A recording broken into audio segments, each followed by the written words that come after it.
Sing nomor loro kula sampeyan ki nek kepengin anake alim alimah saleh salihah donya mulya akhirat mulya sing nomor loro kula sampeyan anak kon belajari demen karo keluargane Kanjeng Nabi.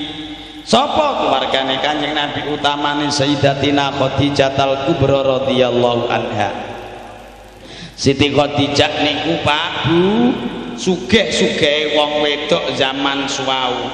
Ning nalika Sayyidatina Khadijah sedo donyane wis entek, merga napa ditindakno Kanjeng Nabi kanggo berjuangake agamanipun Gusti. Siti Khadijah nggih ikhlas Mbah Kyai, ikhlas. Merga Siti Khadijah ngertos wong sing bakale mulya donya mulya akhirat anake alim alimah saleh salihah iku wong sing nang nika nang donyane ora duwe penyakit medit alias lom ladine sugih panene mbako pirang-pirang panen pari ya pirang ana masjid dibangun etok-etok ora weruh madrasah dapure kaya ngene ya ora arti mbantu. Guru-guru madrasah ra tau diupeni titanano wong sugih sing kaya ngene iki medite kene ya ana wong sugih medit wonge ya teka kaya krungu ya krungu ning kakekane kene sapa meneh nang isor pringang wengi endi wong kaya apa Ibu wong sugih kok met iki besok mlebu kubur ora usah takoni malaikat mungkar nakir merga teka langsung diget. Mula sampeyan iki sing ati-ati aku tak takok Pak Bu rungokno ya madrasah nang kene kuwi bocah-bocah kaya ngene iki sesasi mbayar pira urunane bocah-bocah ku sesasi pira setahun pinten? Setahun 8.000. Setahun kuwi pirang sasi? 12. Nek 8 bagi 12 seman pira? Rak ya 6,5 to. Sesasi berarti 6.500. Kira? Ibu, kuwi gurune malaikat apa wong? Guru madrasah kene iki malaikat apa wong? Lah nek wong ki ya butuh ngombe, butuh mangan, butuh sandalan. Bu, sampean nate teng terminal. Lunga liwat terminal nate. Nate. Nek pas teng terminal pipis bayar pira? 1.000. Nek pas anyang-anyangan ping 10 bayar pira? Ndok bayar apa ora? Ngene iki sesasi 6.500 ngene iki ya ana sing 3 sasi urung bayar barang ya ana Pak. Murid-murid iki ana sing urung bayar ya ana. Kuwi pakane mane ya teka nang kene. Ya krungu ra ya apa. Lho ngono besok kok kepengin suwar. Lah nek guru madrasah ngono mbok bayar ora? Nuwun sewu guru madrasah niki wis dielekno Kanjeng Nabi, man rabba saghiran hatta yaqula bi bismillahirrahmanirrahim dakhalal jannah. Sing sapa wong ikhlas pikire gelem mulang cah cilik-cilik nganti bocah iso maca bismillahirrahmanirrahim gurune madrasah ditanggung suwargane dening Kanjeng. Lah nek gurune madrasah iki mbesana swarga anak-anakmu mbesana swarga kowe diremuk malaikat nang neraka merga medhit. Kowe besok njaluk tulung sapa njaluk syafaat sapa gelangmu watek sikut nek kowe besok medhit yu gelangmu kalungmu anting-antingmu ali-alimu kabeh besok kowe nak mati durung nganti teka kubur gelangmu ali-alimu besok wis nang jero kubur dadi ula mula aku nek ngerti guru-guru madrasah kene sakake Pak gering-gering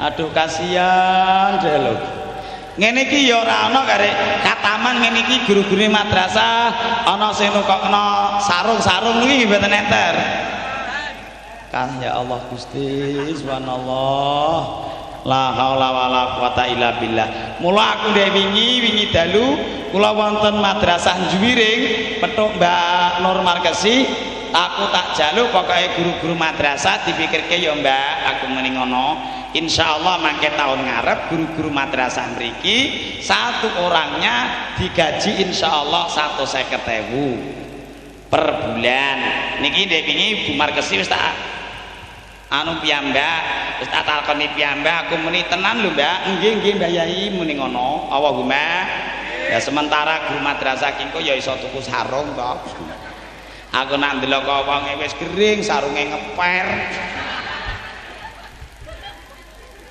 ngono kuwi wali murid kaya jublek meneng wae padahal mbakone payu 20.000 malah iki wis lawe Allahumma lho kaya ngono kuwi wong kowe kepengin anakmu alim alimah saleh salihah kok gurune anakmu tanpa mbok upeni yu mbok nganti ana jambul wanen anakmu nek iso dadi kiai ketok nduk tanganku terakhir belum ya terakhir aku terakhir ancen elek nalare wong dempel iki kok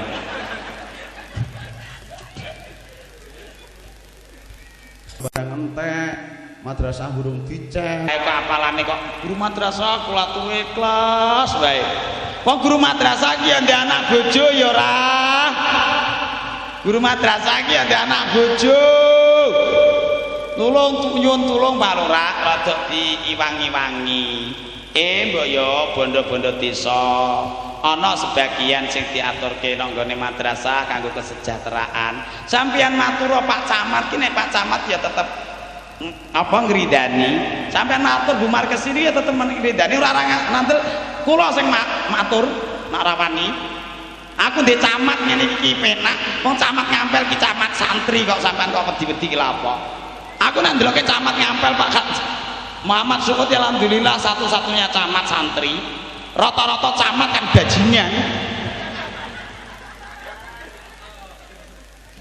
enggak rata-rata camat itu bajingan lah wong ngampel nggih camat santri kira kepenak karek Pak Lurahe nuwun sewu nek kepengin besok dadi lurah neh mbok krungu mbok ora lurahe aku ya ora paham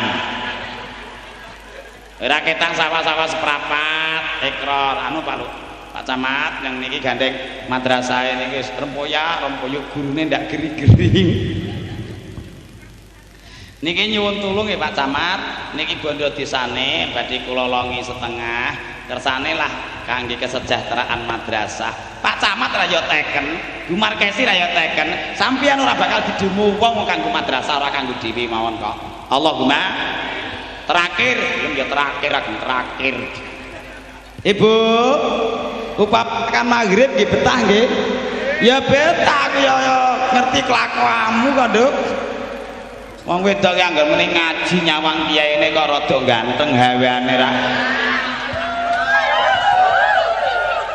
aku sing remuk ra urusan tenan lho ra iki diteken setahun ngarep kok menawa pripun-pripun ya bondone desa kathah napa sekedhik Pak pinten hektar 2 hektar lho desa niku gur 2 hektar la ilaha illallah nggen kula niku 15 hektar alhamdulillah dadi uang desa masuk untuk bondo desa nek sakniki pikantuk 350 juta bondone desa mung rong wis aja ngarep-ngarep bondo desa 2 hektar entuk apa ya kuwi gawe biayani pemerintahan desa kuwi durung karo aneh cukup ya mbah pokoknya ukarane Pak Camat piye bisane guru madrasah kene entuk sarung aku ora tak pasrahke Pak Camat iki mbah urusane Allahumma pokoknya Pak Camat kok gelem nukono sarung-sarung guru madrasah orang nganti tahun 2012 Pak insyaallah ora iso tindak haji Allahumma tak dongakno Allahumma terakhir gelem ya terakhir wasalis biqiraatil Qur'an sing nomor 3 kula sampeyan kena kepengin dunya mulya akhirat mulya nuwun sewu Pak anak kula sampeyan awit cilik didieng maca al mula wong tuwa ki nek iso bar magrib TV aja mbok unekake bar ngisak TV aja mbok unekake mergo bar magrib bar ngisak anak-anak kula sampeyan gendho belajaran maca al mergo bar magrib niki wayahe malaikat rahmat mirsani nili omah kula sampeyan malaikat sing andum rezeki andum keten dikandani kaya ngene iki nek wong dempel ya angel kok bar magrib raketan sayat utawa 2 ayat omahe kangge maca Al-Qur'an angel Pak Camat ditenakno iki lho engko bar magrib ndek anane aku ra ya liwat kene biyen wong dempel ki angger bar ngisak ngono omahe ya ada bismillahirrahmanirrahim wa birahim daimil lisani ana meneh nasrayan surun nasrona mansoron pawanasirun wadaka mansurun saiki wis ora umum bar magrib ya rame ning ora ramene maca Quran ramene apa TV ngono kuwi sing nunggoni nek wong enom ngono to untuk karek loro moglak maglit rambute putih kabeh kon celongop nang ngarep TV ki nek tanggaku tak tekek tenan lho ndak ya pantes ngono bar ngisak lagi entis kok wah ingatlah engkau kepada embun pagi bersahaja yang menemanimu sebelum lho iso ndek ingatlah engkau kepada angin yang berembus mesra yang membelaimu lho Pak ki nek bojoku tak tekek nggih nek makane pakane bar mari wis don duwono ngarep TV entek-enteke ta semene iki ngaji karo kiai ya wegah nek wis ngaji karo kiai wegah madrasah wegah nek wis madrasah wegah kongkon pondok ya babar mula bojo kula kangger nek bar magrib anak sing cilik disusoni rampung wehke pembantu bojo kula karek nyekel Al-Qur'an karo mangku anak kula sing sapian sing tindak tenggen kula iki Pak Lurah ki Mbak jenengan pirsa cah wedok cilik rambutnya penren nika lare kula Pak Sapeang nomor 7 anak kula sedaya 8 ora usah lah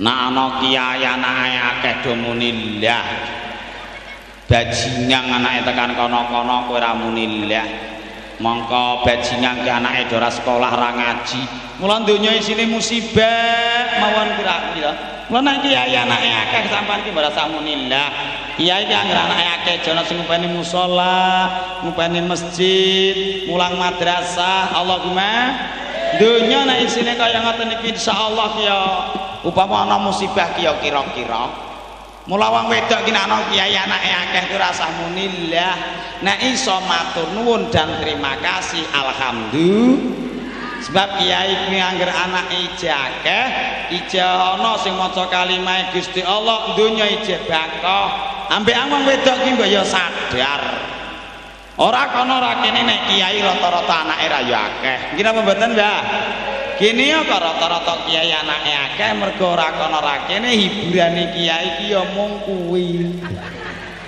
Allahumma mula bojo kula ki anggen 16 wulan mana alah ra urusan lho kaya ngeten iki Allah Ning bojo kula wong manut kok mula kula nggih 2 tahun lunga kaji, 2 tahun lunga kaji.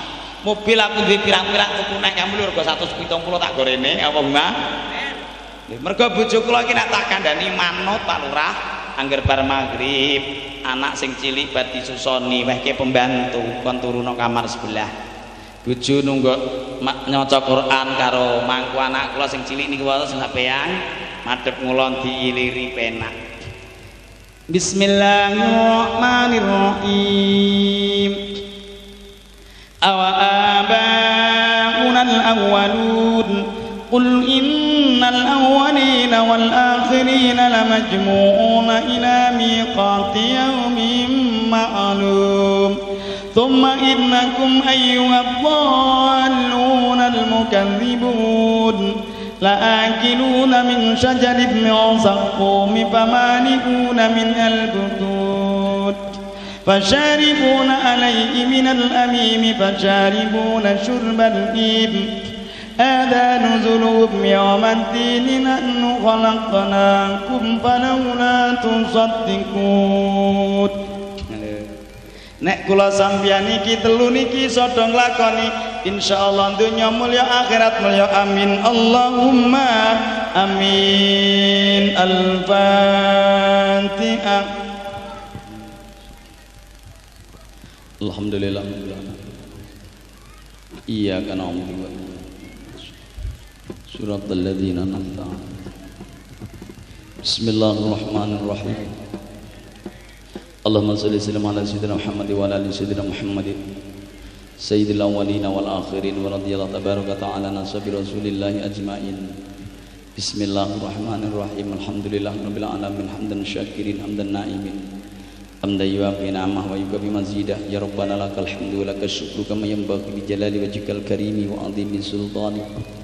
Allahumma anfa'na bima 'allamtana ya Allah, 'allimna ma yanfa'una وذكرنا بما نسينا إنك على كل شيء قدير يسر لنا يا الله كل عسير فإن التيسير كل عسير لك سهل يسير اللهم إنا نسألك حبك يا الله وحب من أحبك حب عمل يقربنا إليك يا الله اللهم اجعل حبك حب إلينا من أهلنا وولدنا وماء البرد والسلد إنك على كل شيء قدير اللهم اجعلنا وأولادنا وتلاميذنا وأهل بيتنا وأهل جيراننا جميعنا هذه خصوصا murid-murid Madrasah Diniyah Awaliyah Nahdlatul Ulama Dempel Rejo lan sedaya jamaah kula ingkang rawuh wonten sonten menika ya Allah min ahlil ilmi wa ahlil khair min ahlil ilmi wa ahlil khair min ahlil ilmi wa ahlil khair wa la taj'alna wa iyyahum min ahli syarri wal dhulmi wad dhair. Allahumma ij'alna wa iyyahum min ibadikal mukhlisin al mukhlasin al khalisin wa min ibadikal syakirin as sabirin al alimin al amilin wa min ahlil qur'anil azim wa min alladhina an'amta alaihim ghairil maghdubi alaihim waladdallin. Sayyidina Syekh Abdul Qadir Al-Jailani Qudisa sirruhu radhiyallahu anhu وجميع صالحين وقنوهم ومخيم بمعروته وجميع الأولياء عند سنتنا بلغوا الدين الإسلامي في بلد هذا النساء وجميع أرواح من ذكرت أسماؤهم بالحسين. Al-Fatihah. Langsung nyuwun pamit dipun memimpin saking kula sedaya kilat lahir batin namung pangapunten wallahu musta'an ila thariqi a'lal jinan. Wassalamualaikum warahmatullahi wabarakatuh.